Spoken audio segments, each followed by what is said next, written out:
We're joining a match in progress for the world. We're joining this match in progress. It's the AWA World Heavyweight Championship. It's Nick Bockwinkel, the longtime champion, going against Bruiser Brody. We've got Lou Thesz as the referee, so it's three of the all-time greats and another all-time great on the outside of the ring in Bockwinkel's manager, Bobby Heenan. And I've got to think that Lou Thesz in his days after retirement got into some type of hallucinogenic drugs in order to have had that referee shirt specially made for himself, because I have never seen in my life a referee shirt with that many different octagons, rectangles, hexangles, octangles, and triangles. Yeah, it's There's a lot of angles in wrestling, but I've never seen that many angles in one shirt. And I've never seen Bruiser Brody in this type of a I've never position. seen Bruiser Brody in a hold. I think that, in all seriousness. Well, they're getting over the World Championship, and they're getting over the fact that Bockwinkel can wrestle, and that a top wrestler, that Bruiser Brody is going to have to fight his way out of a wrestling hold. Yeah, and I think in all seriousness, that points that Brody is showing his respect for Nick Bockwinkel. And for the title, and for the fact that Lou Thesz is there. I think that, there's probably that little thing in there where he wants to show that he can do a little bit of wrestling, since Lou Thesz is actually right there. And of course, there's Bobby Heenan, who's I think probably going to get involved sooner than later. So in this one match, you have one of the greatest technical wrestlers in Nick Bockwinkel, one of the greatest brawlers in Bruiser Brody, the greatest manager in Bobby Heenan, and a legend, the Babe Ruth of wrestling in Lou Thesz, all in one match. I think this is a tremendous testament also to the importance at that time of the AWA title, which was probably, as we've mentioned, more important when Nick Bockwinkel held it than at almost any other time in its existence. I think we would have to say that as far as more areas that he went to, because when other people, Nick Bockwinkel was probably the most active champion the AWA ever had as far as traveling to a lot of different areas. Vern Gagne was always remembered as the AWA champion because he held it for so many years, but he never traveled to as many places as Nick Bockwinkel. And quite frankly, even though Vern Gagne in his own way was a great wrestler, I don't think he was as versatile a wrestler at making other people look good at the caliber of Nick Bockwinkel either. I don't think he was as versatile, and also his prime came 20 years before Nick Bockwinkel's prime, because Bockwinkel, as we've said, peaked so late in his career. Bockwinkel peaked in his 40s. Vern Gagne was one of the biggest stars in the wrestling business, but it was in the early 50s when wrestling was on network television, and Vern Gagne was wrestling out of Chicago on the Dumont Network.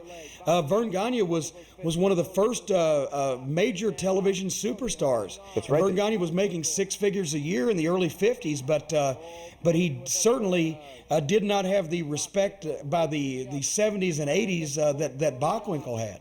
Well, he was just past his prime by then. Try to tell Vern that. He still had the belt. He still had the belt for a lot of... Yeah, that's true. But because he owned the belt. Yeah, well, I wonder if he's ever sold that belt. No, the belt is now for sale, as from what I understand. How much would that belt go for? Last time I looked, I think it was $750,000. I'll try to... I forgot to bring my checkbook. Bockwinkel out of the corner. Brody. Here comes Brody coming back. Now, Brody's going to do what Brody does best here, and that is because he's in Texas, and Brody... always had a fond place in his heart for the state of Texas, whether it be Dallas or San Antonio or Houston. Brody frequented Texas more often in the United States than probably anywhere else that I think that he ever wrestled. Well, and so he was built from Santa Fe, New Mexico, but he really lived near San Antonio for most. That's right, in Bernie. Yeah, Bernie, Texas, which happens to be. Is it still the hometown of Steve Austin? I think he moved, okay. but he still lives close. He lives near there. But I think that Brody's going to show the home folks in Texas, that he can wrestle as well as brawl.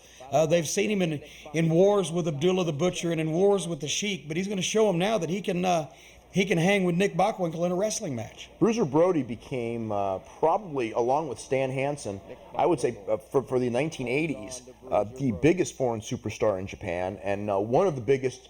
If you name the biggest foreign drawing cards that there ever were in Japan, Bruiser Brody would be very high on that list.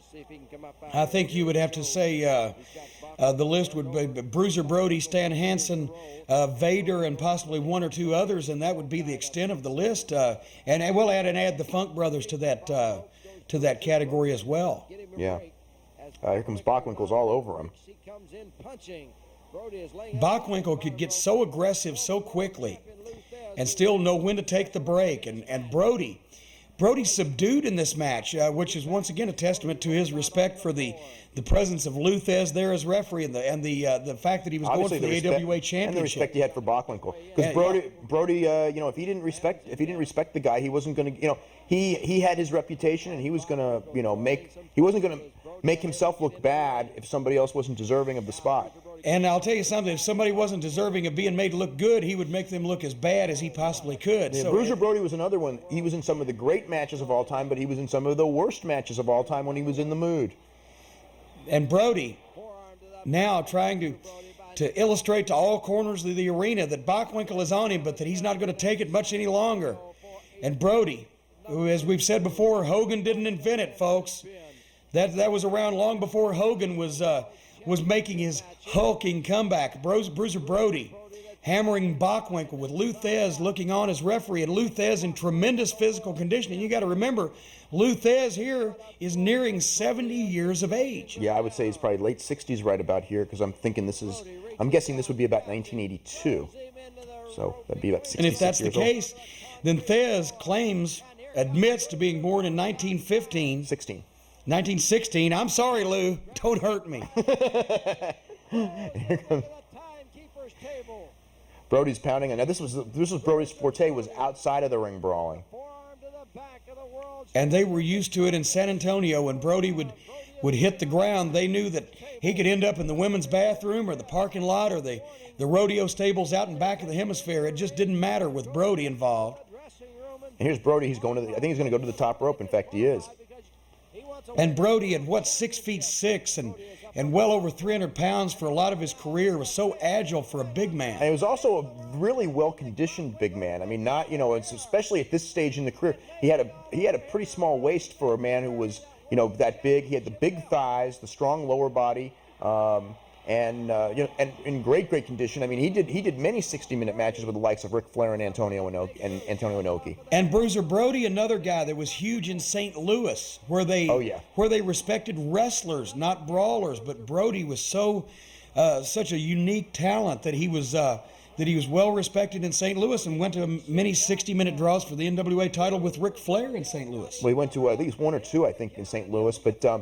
The other thing with Brody is that, for the possible exception of Dick the Bruiser, I think that Bruiser Brody was probably the most popular wrestler of the modern era in St. Louis. I mean, there were a lot of wrestlers who drew a lot of money there, but Bruiser and Brody were the two guys who really could get the crowd. Bruiser and Brody. Yeah, well. And when they would call him King Kong Brody, exactly, there, out of deference to Dick the Bruiser. And also in Indianapolis, when Bruiser Brody battled Dick the Bruiser in Indianapolis, they called him King Kong Brody out of deference to the stature and the standing of Dick the Bruiser, who, let's face it, had the name for since around about the Stone Age. Fred Flintstone was still a kid.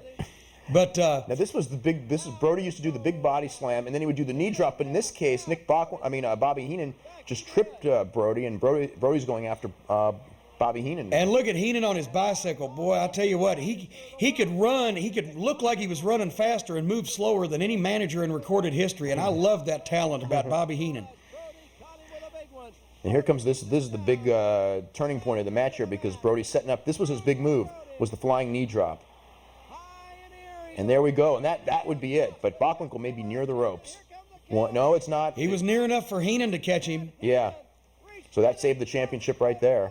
And Bobby Heenan, this is going to be good, folks. Whatever it is, this is going to be good, because when Heenan got involved, he took a classic ass whipping. Yeah. Just a classic ass When whipping. it comes to this aspect of being a manager, there was never one who could touch Bobby Heenan. No. I'll admit that first time. Over the top ropes, and I think Thesz saw that one.